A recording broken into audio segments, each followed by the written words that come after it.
Hello guys, ये आज का हमारा वीडियो नंबर है 18 और आज मैं कुछ ऐसे वाक्य लेके आया हूँ जो हम रोज़ाना बोलते हैं, यानी रोज़ाना हिंदी के बोलचाल में बोलते हैं। तो आज हम कुछ इस तरह के वाक्य को इंग्लिश में बनाना सीखने वाले हैं। जैसे उससे बात करना बेवकूफ़ी है, तुम्हें बुलाना बेवकूफ़ी है, यहाँ खेलना बेवकूफ़ी है, तुम्हें मनाना बेवकूफ़ी है। तो कॉमन क्या है? यहाँ कॉमन है बेवकूफ़ी है।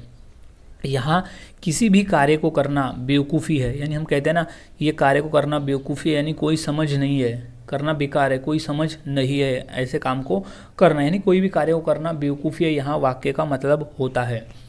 तो आज हम ऐसे ही वाक्य को इंग्लिश में बनाना सीखने वाले हैं और इतनी आसानी से सीखेंगे कि इस तरह के वाक्य को हमारे लिए रोज़ाना इंग्लिश में बोलना काफ़ी आसान हो जाएगा और आसानी से हम ऐसे वाक्य को इंग्लिश में बोलना भी शुरू कर देंगे। तो इस वीडियो को अंत तक ज़रूर देखें ताकि समझ जाए कि हम इस तरह के वाक्य को इंग्लिश में कैसे बना सकते हैं और किस फार्मूले की मदद से ऐसे वाक्य को हम इंग्लिश में बना सकते हैं और इसके फार्मूले होते क्या है।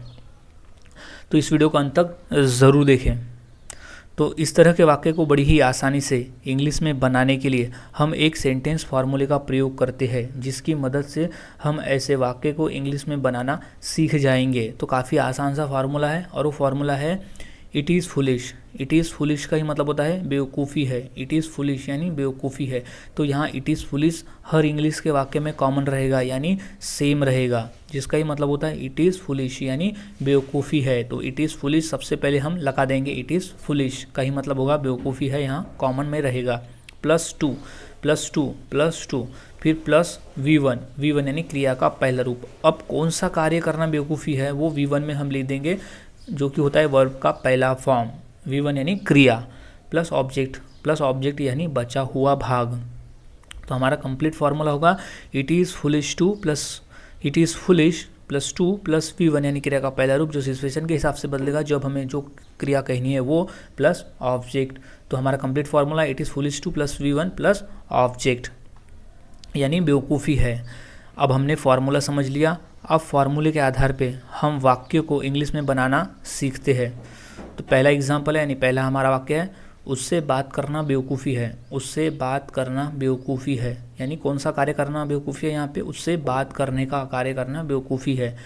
तो फार्मूले के हिसाब से वाक्य बनेगा इट इज़ फुलिश यानी बेवकूफ़ी है। इट इज़ फुलिश यानी बेवकूफ़ी है। तो सबसे पहले लगाएंगे हम इट इज़ फुलिश। अब क्या करना? उससे बात करना। टू टॉक टू हिम यानी उससे बात करना। टू टॉक टू हिम यानी उससे बात करना। तो उससे बात करना बेवकूफ़ी है, तो it is foolish to talk to him. It is foolish to talk to him यानी उससे बात करना बेवकूफ़ी है। तो it is foolish to him, उससे बात करना बेवकूफ़ी है। तो इस तरह से हम इस फॉर्मूले की मदद से वाक्य बना सकते हैं। कुछ और वाक्य, जैसे तुम्हें बुलाना बेवकूफ़ी है।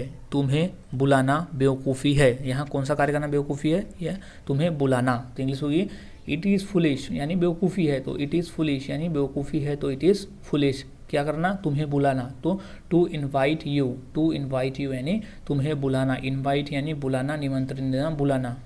किसे? तुम्हें, तो यू। तो it is foolish to invite you यानी तुम्हें बुलाना बेवकूफ़ी है, तो it is foolish to invite you. तो इस तरह से आसानी से हम ऐसे वाक्य को इंग्लिश में बना सकते हैं और बड़ी ही आसानी से बोल सकते हैं। बस हमें फार्मूले को याद में रखना होगा। फार्मूला याद है तो हम फार्मूले के बेसिस पे बड़ी आसानी से वाक्य को बना सकते हैं। तो फार्मूले को याद में रखते हुए चलना होगा। कुछ और वाक्य देख लेते हैं और आसानी से समझने के लिए, जैसे अभी कुछ कहना बेवकूफ़ी है। अभी कुछ कहना बेवकूफ़ी है। अभी कुछ कहना बेवकूफ़ी है, तो इंग्लिश होगी it is foolish to say something now. It is foolish to say something now. It is foolish to say something now यानी अभी कुछ कहना बेवकूफ़ी है। तो it is foolish to say something now. It is foolish to यानी बेवकूफ़ी है, अभी कुछ कहना यानी to say something now. To say something now. तो इस तरह से आसानी से हम वाक्य को इंग्लिश में बना सकते हैं और बोल सकते हैं। और एक वाक्य देख लेते हैं और आसानी से समझने के लिए, जैसे वहाँ जाना बेवकूफ़ी है। वहाँ जाना बेवकूफ़ी है, तो इसकी इंग्लिश होगी it is foolish to go there. It is foolish to go there. वहाँ जाना यानी गो देयर बेवकूफ़ी है, यानी इट इज़ फुलिश। तो वहाँ जाना यानी टू गो देयर बेवकूफ़ी है, तो इट इज़ फुलिश। तो वहाँ जाना बेवकूफ़ी है, तो it is foolish to go there, it is foolish to go there, वहाँ जाना बेवकूफ़ी है, it is foolish to go there. तो इस तरह से हम आसानी से ऐसे वाक्य को इंग्लिश में बना सकते हैं और बड़ी ही आसानी से बोल सकते हैं। बस हमें इस फार्मूले को याद में रखते हुए चलना होगा। अगर हमें फार्मूला याद है तो फार्मूले के बेसिस पे हम ऐसे कई वाक्य को बड़ी ही आसानी से इंग्लिश में बना सकते हैं और बोल सकते हैं। तो इसकी रोज़ाना प्रैक्टिस हमारे लिए काफ़ी आसान हो जाती है ऐसे वाक्य को इंग्लिश में बनाना। तो फार्मूले को याद में रखते हुए चलना होगा। कुछ और वाक्य देख ले प्रैक्टिस के लिए, ताकि जितना अधिक प्रैक्टिस करेंगे उतना अच्छा होगा। जैसे यहाँ खेलना बेवकूफ़ी है, यहाँ खेलना क्या करना बेवकूफ़ी है, यहाँ खेलना बेवकूफ़ी है, तो इंग्लिश होगी it is foolish. It is foolish सबसे पहले तो बेवकूफ़ी है के लिए इट इज़ फुलिश। अब यहाँ खेलना तो टू प्ले हियर, यहाँ खेलना तो टू प्ले हियर, यानी यहाँ खेलना तो टू प्ले हियर, तो यहाँ खेलना बेवकूफ़ी है तो it is foolish to play here, it is foolish to play here, यानी यहाँ खेलना बेवकूफ़ी है, तो it is foolish to play here.